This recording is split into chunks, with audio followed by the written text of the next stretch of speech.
the legislature is still reeling just a little bit from a couple of things that didn't go quite as they expected. The House and Senate had a little kerfuffle at the end of the at the end of the at the end of the regular session.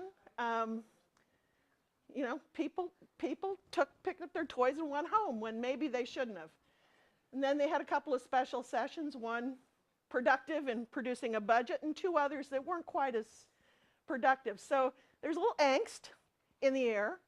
But at the start of this session, legislators expressed a deep commitment to trying to work together on at least a few issues. One that may not warm your hearts so much as you care about these kids, but I know one of them's the personal learning scholarship accounts, which was the first bill to pass this year, renamed the Gardner Scholarship in honor of Senate President Andy Gardner and his family.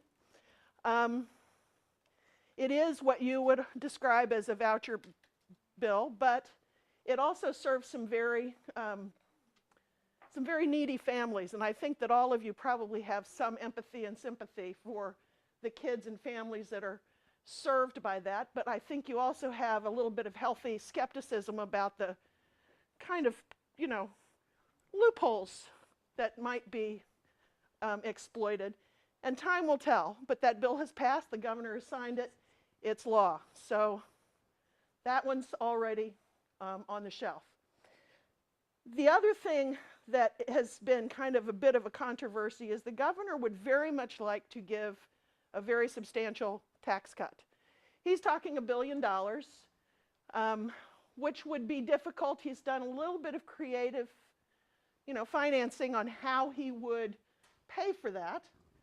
The legislature has not been quite as welcoming, although the House is more agreeable than the Senate. There was recently some news from the economic and demographic research people saying might not have quite as much of a surplus as we thought this year. So all of those issues, the desire to fulfill what the governor has requested versus the realities of the financing, may create a little bit of tension on that front.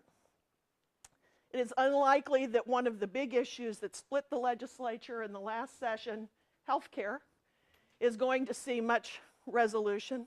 Some of those issues I know are very near and dear to the hearts of many of you.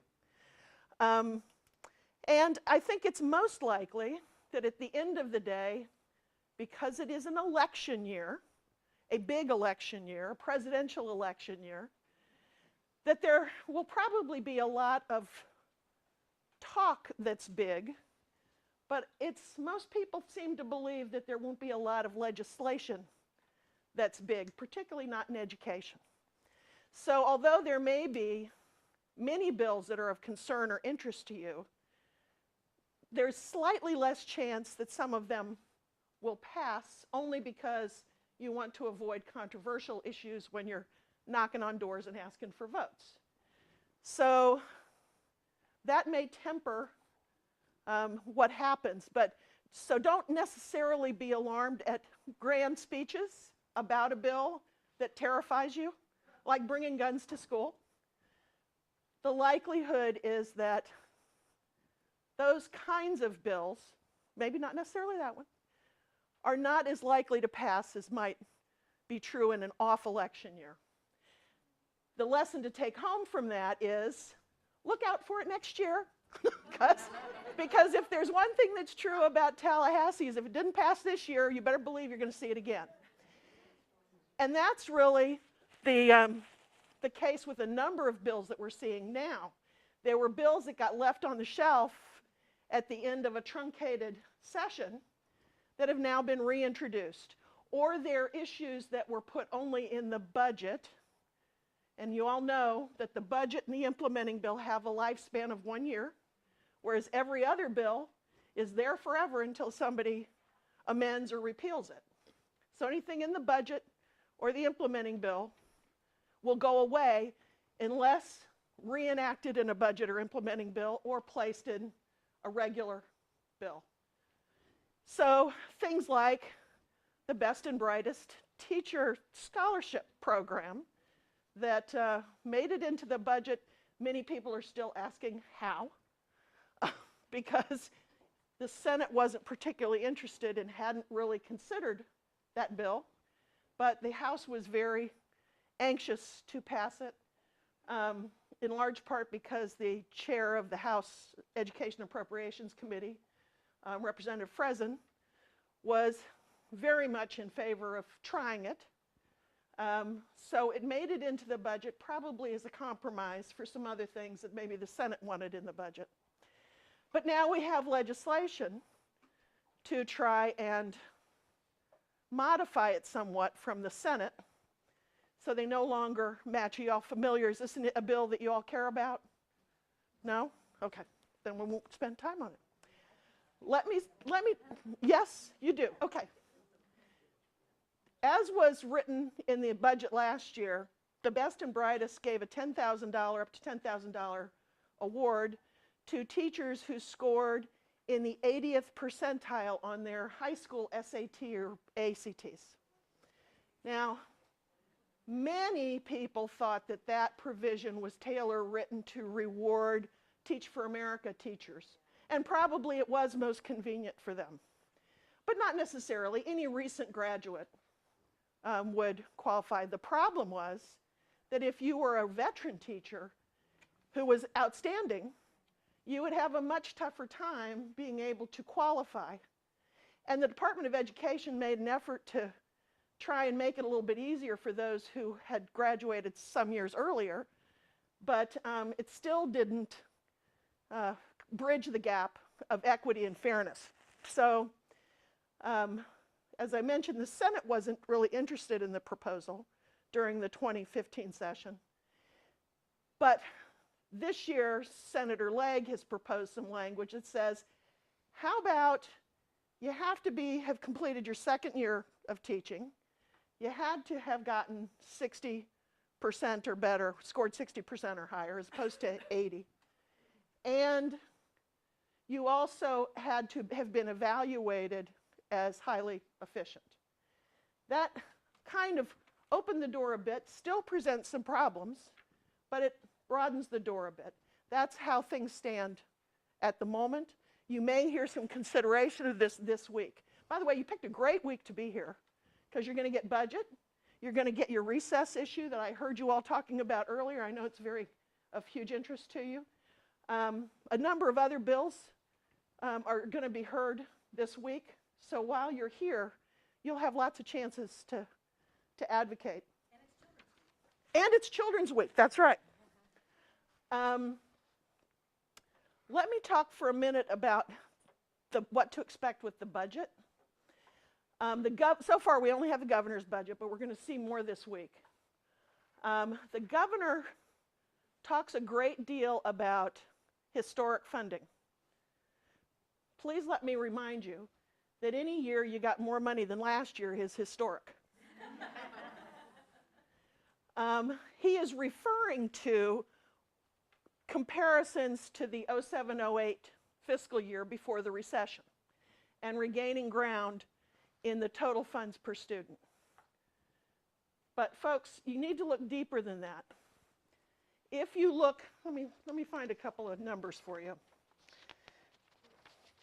In 07-08, we had 2.63 million students.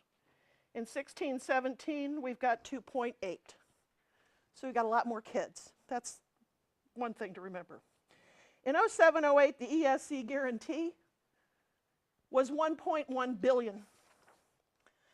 16-17, the governor has proposed an increase, but it's still 131 million less than it was in 07-08, with more students, less money. It's not historic. Same thing is true if you look at like safe schools. Less money than 07-08, even with the increase that the governor has proposed. Not only do we have more students, we've got more schools. When you talk about resource officers or the other costs that go with safe schools. Instructional materials. Less money than 07-08, even with the increase proposed by the governor. So there are other examples. If you all go to our website, and maybe your own, maybe you have analysis like these already, but at www.fsba.org, very simple, you'll see a little tab on the right that says 2016 session updates. If you click on that, among the documents you'll see there is an FEFP history. And it shows you comparisons from 07-08 through this year, through the proposed budget of the governor. And as soon as we have the House and Senate, we'll throw those numbers on there as well. But it gives you some context for what is meant by historic. Now, by the same token, the governor's budget has some good things in it.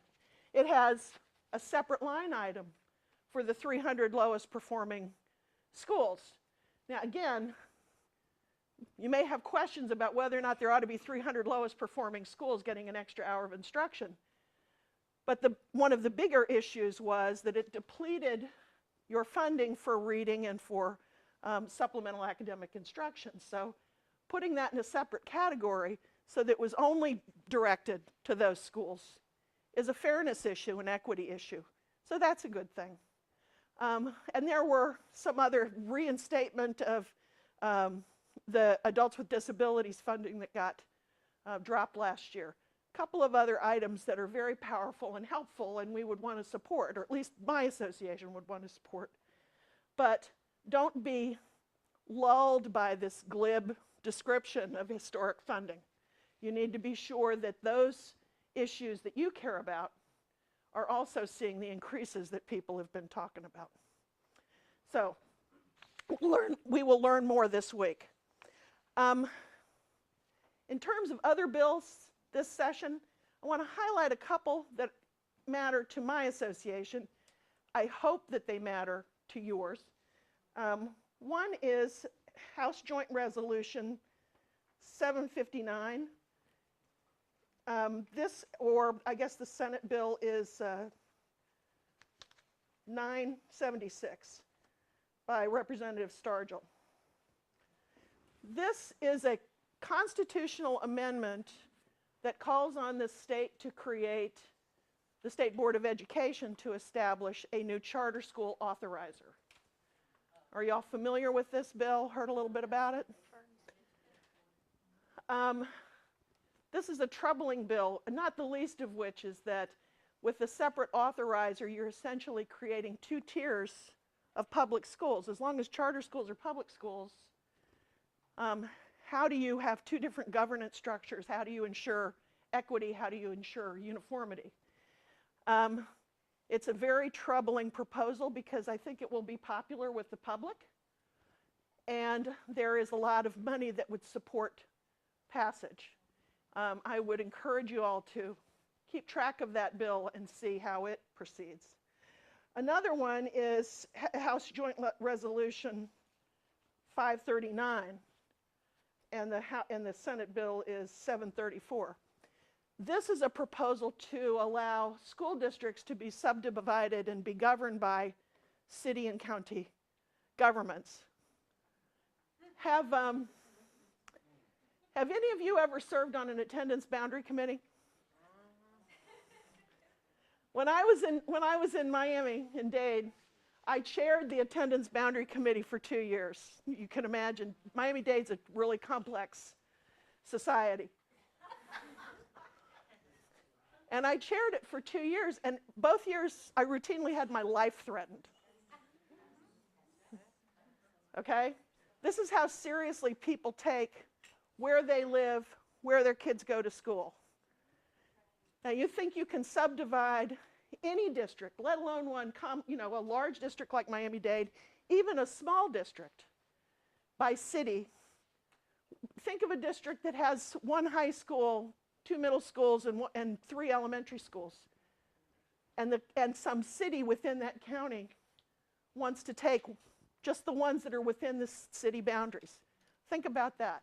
Think about school districts that have successfully passed a bond referendum countywide, that now, how do you divide that for the cities?